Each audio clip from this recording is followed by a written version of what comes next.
son que papa, mais ça tu as bien déjà fait, on papa, on va bien mon frère chercher bien voilà, moi y bon encore tu as dîner pour avoir money. Money on fait une négation, non il s'en est dit, non on y a fait voilà, sika, ça on y a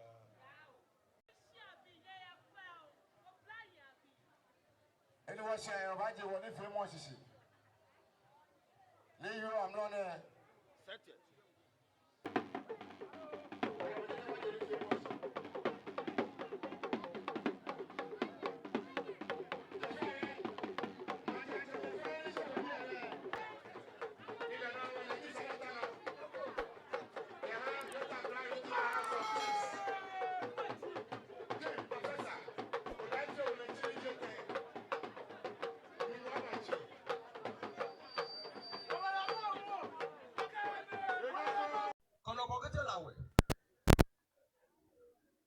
And his entourage establishes territory from Adanshilao to Langa. This cherished festival stands as a powerful symbol of our identity as a people. It reminds us of our ancestral journey, our resilience in time of hardship, and the enduring spirit that binds us together as a people of Nungua. Kplejoo Homowo Festival is not only a celebration, it is an affirmation of who we are, where we come from, the legacies we must preserve for generations yet unborn. This year's celebration is guided by the theme, preserving our heritage, strengthening unity, driving progress. As we honor our traditions, we are equally called upon to embrace unity and work collectively towards the development of our community. The strength of Nungua lies not only in its rich culture, but also in the shared commitment of its people to build a brighter and a more prosperous future.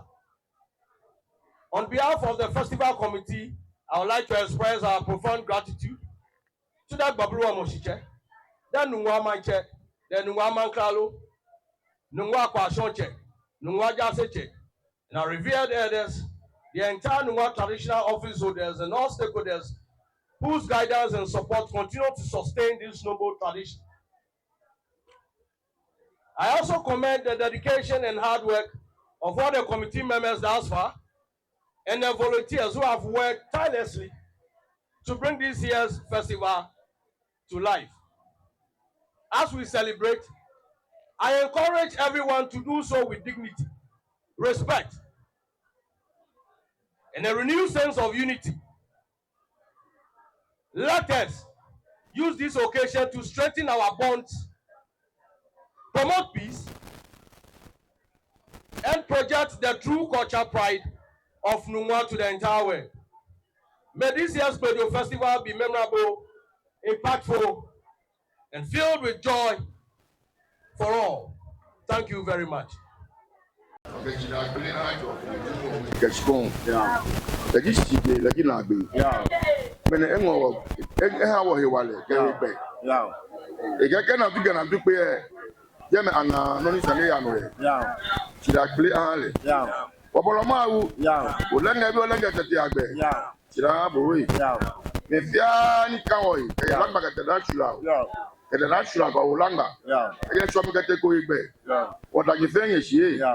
I got what was a yammy. I get many bang on come on.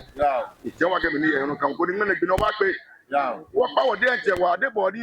I am. How about dinner? Chimo, Chamekajame. Bigger hoy. Yes, I get my year to go few. You know what? It's only a year. Every not your yemo. Every yemo, Nika no yaba. Every yemo, Nika Sholomoba. There be a no way. You wake up with famous. For like a famous, which is unity. It's a prerequisite for development. And therefore the theme that has been chosen for this year's festival is in the context. And therefore I need to speak to it.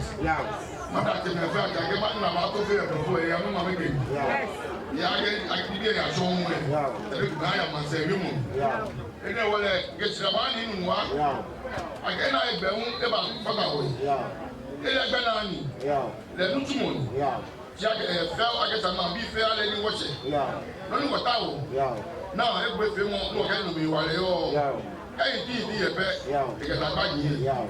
I want to when you walk I can fail to buy. She don't back to buy it. I can warm I don't let can't get a coupe and not say I do.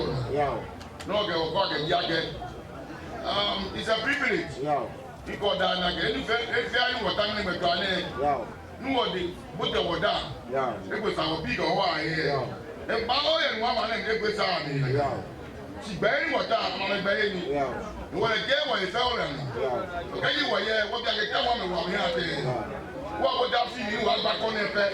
Maybe I had a son. Come on, I'm one day. You know what? That was the way, yeah. Go ahead, what you can find. What the girls there? Well, I can walk in the bed. Now I got them never put on what they pursue me. Like a man, have it for fun. So I'm in. You know what? He did it, Baba. He got a plan what I play. The airplane, some way I go. Get some way to do it like a Baba. The man will come back. They walk by the one when they drum. What they drum. That's not what we went on.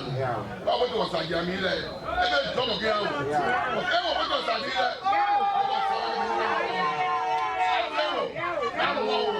One hour echo, one hour bet, but you know, what kind of big or white, what kind of move, I don't know, I mean, what do you know? Got laid on one bed, about Buna, one of funny one, what I can't one, what I will do better. There's a big challenge on it. Look at me, I'm going to be to bed. That's how you know what? Committee can open me. Then I got big big young too. I have to bet. But what they fair call my woman. I will come my me. She come on out to a Moscano. I got me here. Not about you, but I get me. I got me a deal at the local. Catch all the back about to live out with my young woman.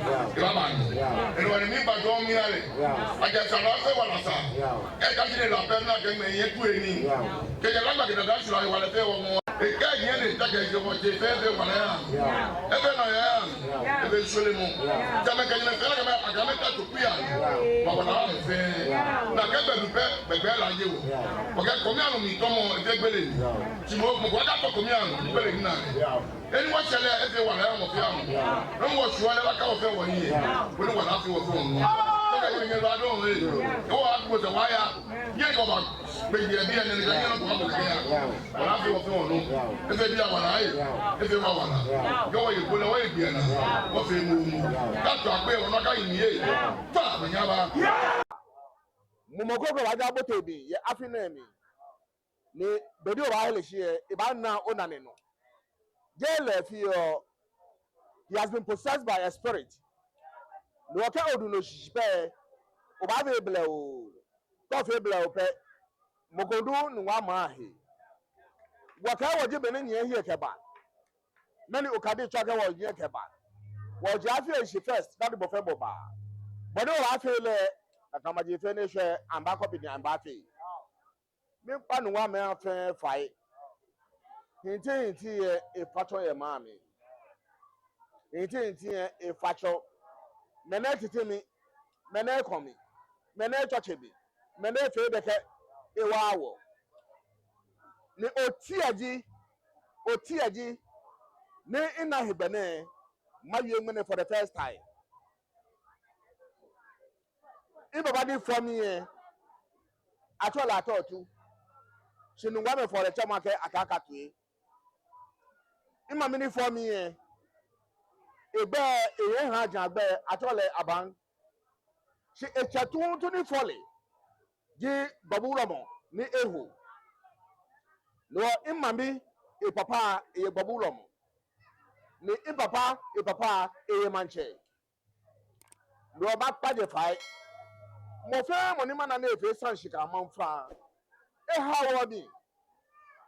How are me? Nim better Sammy, ne. Never not any shiny but a wash here. I'm a son, I am. If I can't be late, I'm a late. I can't car, a car machine. No, I'm a no Jimmy. Roka mo go fe sanhye ina le to mo ko ni tawe gbanna. Ni mo go fe amanfa ho ina le to mo ko ni tawe gbanna.